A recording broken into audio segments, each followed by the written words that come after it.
All right, coming to this now. 5 suspects are appearing in court today, this in connection with murders at Fort Hare University last year. It is a breakthrough for police following an investigating team established by national police officials. Let's speak now to eNCA's Ronald Masinda, who is there for us. And Ronald, good morning to you, colleague. What's the very latest you can tell us about this particular case? Good morning, Tumela. Well, you're coming to us live from the University of Fort Hare Alice campus. This is where Sakela Buhlungu, the Vice-Chancellor, is meeting with senior members of staff. We believe that after this meeting, they will also be making their way to court this morning, and we are expecting them to brief the media with regards to some of the events that have since taken place. But of course, Minister Bekikele will also be here, as well as the police commissioner. But just to remind the viewers about some of the sequences of events that have taken place here, it has been described as an institution that has been under siege from criminals who have allegedly been benefiting for years from corruption. Since Sakela Buhlungu took over as Vice-Chancellor in 2017, he has said that his life has never been the same again.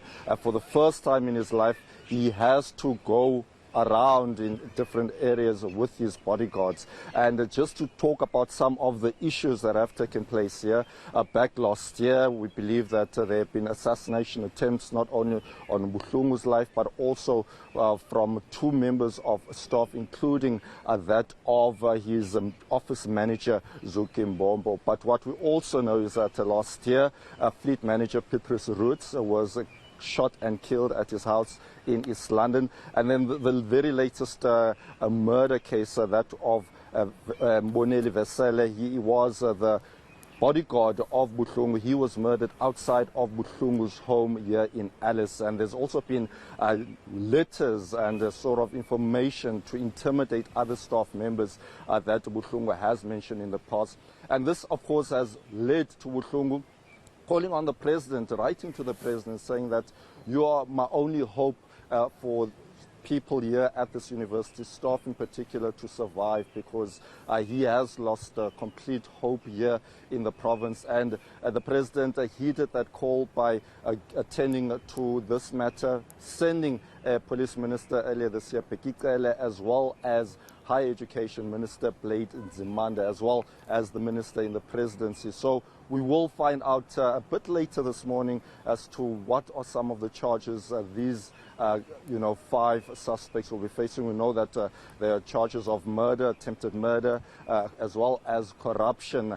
But we will also find out from the Police Minister later this morning as to what are some of the other issues that this university is facing. We also understand that one of the 5 suspects actually worked here at the University of Fort Hare. Yeah, and I mean, we also understand that there will be some sort of a briefing by the police minister that you will hear from as well, but also that number of the suspects, Ronald, still standing at 5, we understand, 5 suspects who are implicated in this case.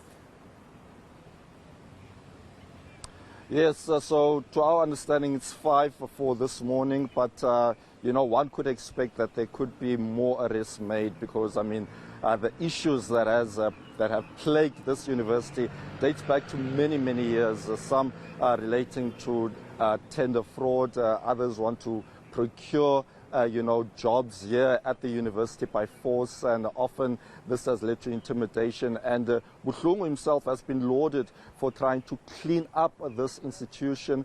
He's saying that those who have been benefiting have been milking this cow for many years, and that this needs to stop. And since then, his life has also been threatened on several occasions. But it seems like hope is on its way here in the university if these 5 suspects are to be found guilty.